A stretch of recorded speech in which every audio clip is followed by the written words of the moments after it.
Caitlin Clark, almost unanimous, -1.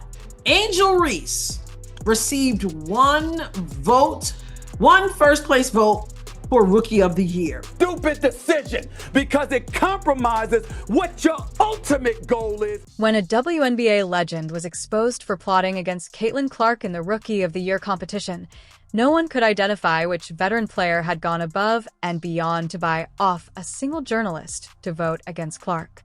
You may be disappointed because you've likely been supporting her on all season, believing she's a real icon, but she's been secretly fuming with jealousy. So we've got somebody out there who is casting votes for Angel Reese. I say somebody. I mean, I suppose it could have been one person who voted for Angel Reese for Rookie of the Year and another person who voted for Angel for MVP. Why? Because Clark took center stage in just one season, which took this legend forever to develop. Need a hint? Well, on the day Caitlin Clark won the WNBA Title of the Year, this so-called legend grabbed the biggest title.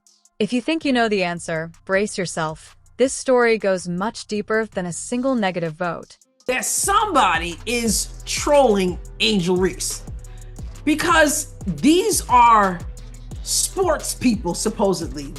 These are members of the media. These are people who write about sports, who broadcast about sports. And trust me, up until now, you've only been given the most basic statistics, such as the fact that Caitlin Clark averaged a jaw-dropping 19.2 points a game, distributed 8.4 assists like candy, and grabbed 5.7 rebounds for good measure. Yes, it sounds great, but that's only the surface.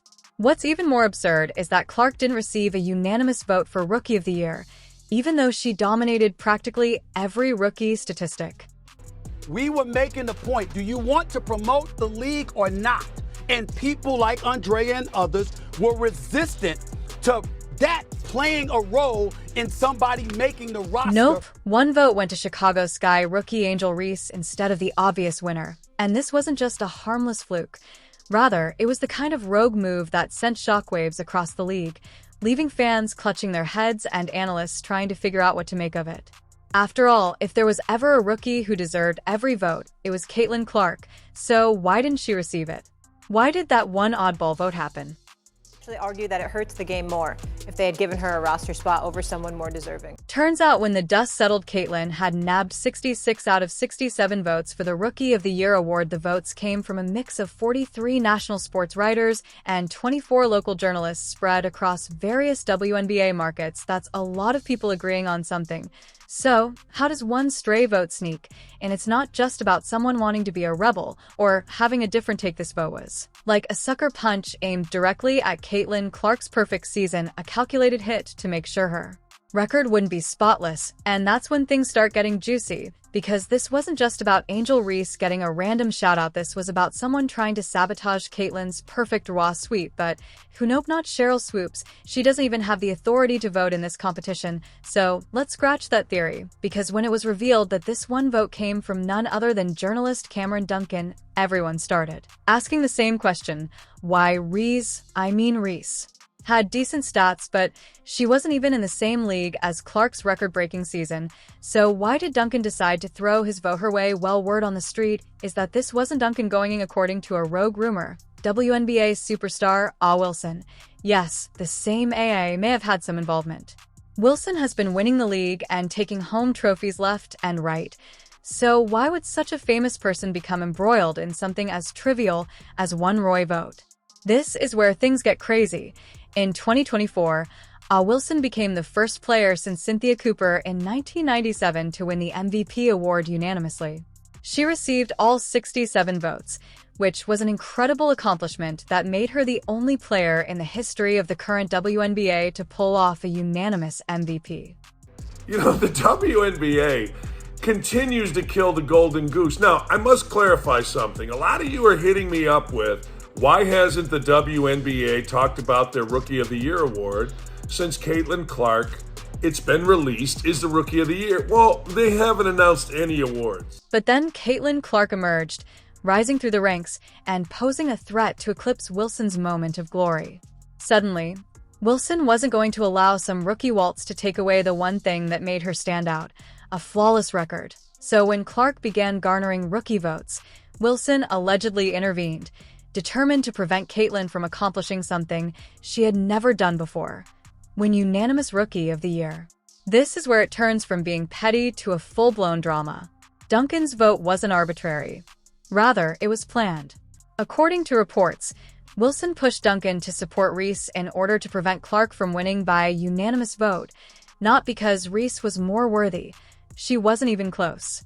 Wilson intended to prevent Clark from winning the league's unanimous vote and become the only player with that kind of flawless record.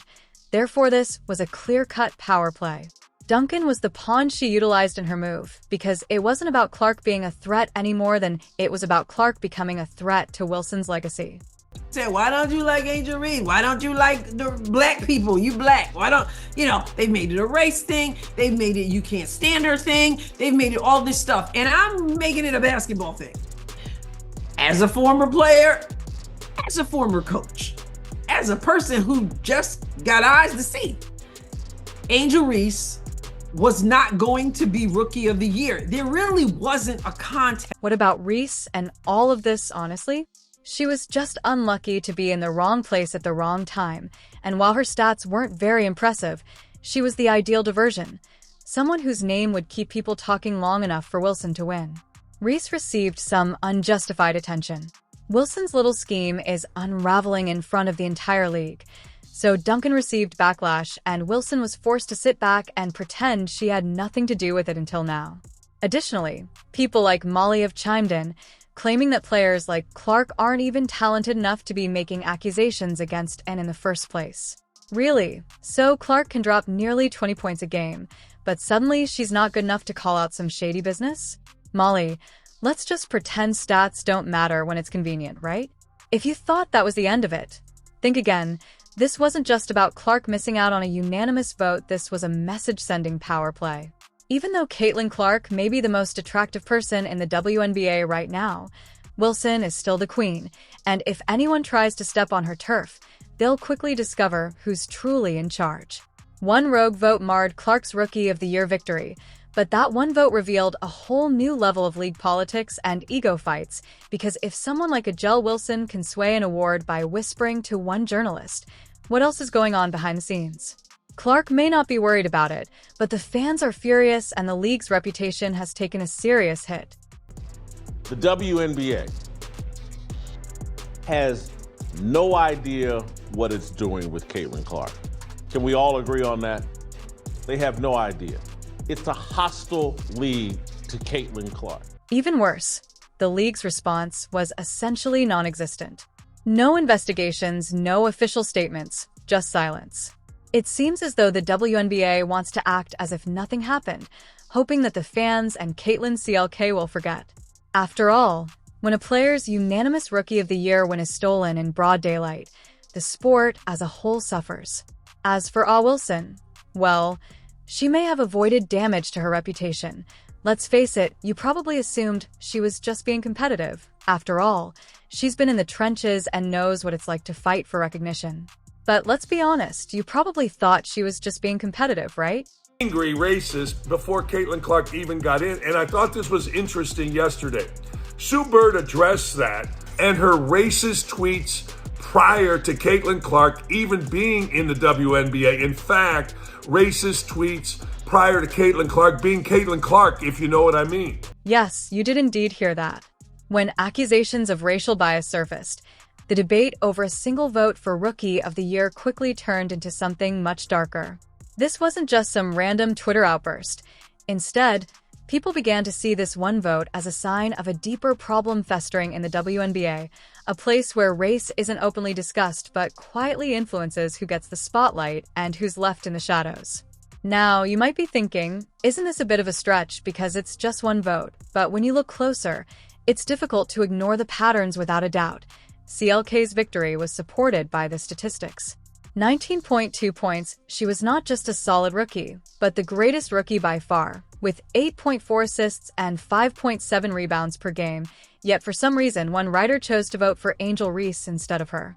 like Caitlin Clark was averaging 5 points a game. At the time, she was still averaging 16 points a game, which was more than a lot of other guards that made the team. So don't do that. Don't make it seem like she was averaging 5 points and this was like a handout.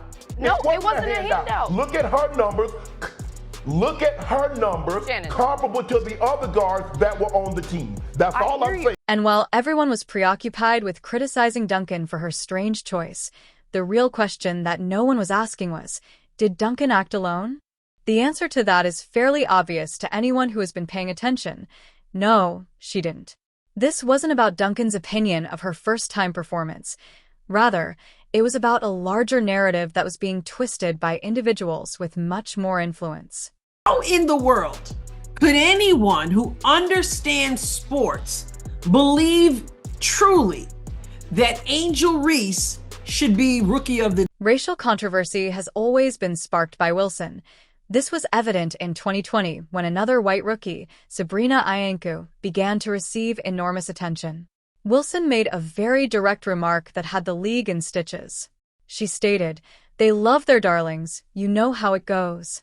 Wilson refrained from naming names, but it was obvious what she was getting at. They want to see someone like Caitlin Clark do her thing. They want to see behind-the-back passes, deep three. They want to see somebody helping their teammate. That's in every sport. Nobody gives a rat's ass, really, about what's going on off the field with NFL players. Sure, you question why Rashid Rice... And now it's occurring once more. Only this time, Clark is the focus. So what does Wilson do? She intervenes behind the scenes too, if the rumors are accurate. Ensure that Clark's unanimous victory isn't all that unanimous. The best part is, she didn't even have to speak. However, you must realize that Clark's unanimous rejection is only the beginning of this story. The real narrative here is how race, power, and politics are shaping the story of who is chosen to represent the WNBA as its face even before Clark took the court. The system was rigged against her. Until Carrington and Wilson are called out, the so-called progressive league will continue to play by the same outdated rules, and players like Clark will continue to suffer the price. Clark didn't simply lose a vote.